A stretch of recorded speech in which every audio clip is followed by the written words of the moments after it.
श्री प्रेमदास जी की, चतुरासी जी की बड़ी अद्भुत टीका है। अब तो शायद प्रकाशित भी है वो, है ना। आदरणीय श्री जयेश जी ने उसका प्रकाशन कराया था। उसकी मूल प्रति मैंने देखी है, दर्शन किया है। उस टीका के पश्चात टीकाकार शपथ पूर्वक ये बात कहते हैं, अनधिकारी को अगर कोई इस वस्तु का दान करेगा तो लेने वाला देने वाला दोनों अधोगति के भागी होंगे। शपथ पूर्वक उस प्रति में ये बात लिखी गई है। हमारे प्रातस्मरणीय श्री रसिक पद रेणु जी महाराज, आप जब बादग्राम में निवास करते थे तब आपने उपसुधा निधि की व्याख्या की थी। छोटा सा बड़ा अद्भुत ग्रंथ है, लघु काय है, मुझे तो बहुत प्रिय है। तो व्याख्या की थी आपने।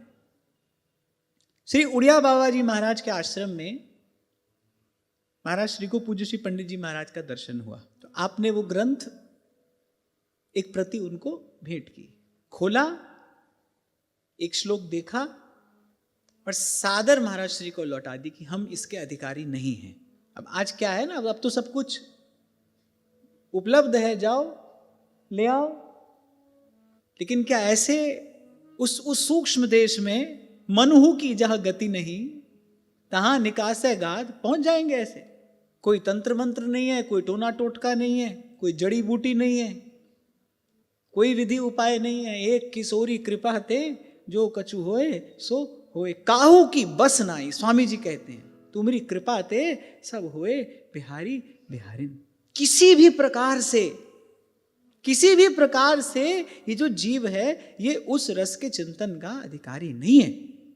ये तो धाम कृपा करता है, श्री हरिवंश नाम कृपा करता है। रसिकन संग फिरे दिन राति, तब कहीं जाकर उस लीला चिंतन का कुछ किंचित कण मात्र प्रसाद प्राप्त होता है। इसलिए कल आपको कह रहा था, अनधिकार चेष्टा नहीं करनी चाहिए, उससे अंत में जीव अपराध का ही भागीदार होता है और कुछ नहीं। हमारे लिए तो प्रथम नाम हरिवंश हित रट रसना दिन रैन, सेवक वाणी का आश्रय लेना चाहिए। और 42 लीला में भी जो आरंभ में ध्रुवदास जी ने सिद्धांत पक्ष कहा है उसका पुनः पुनः चिंतन मनन करना चाहिए।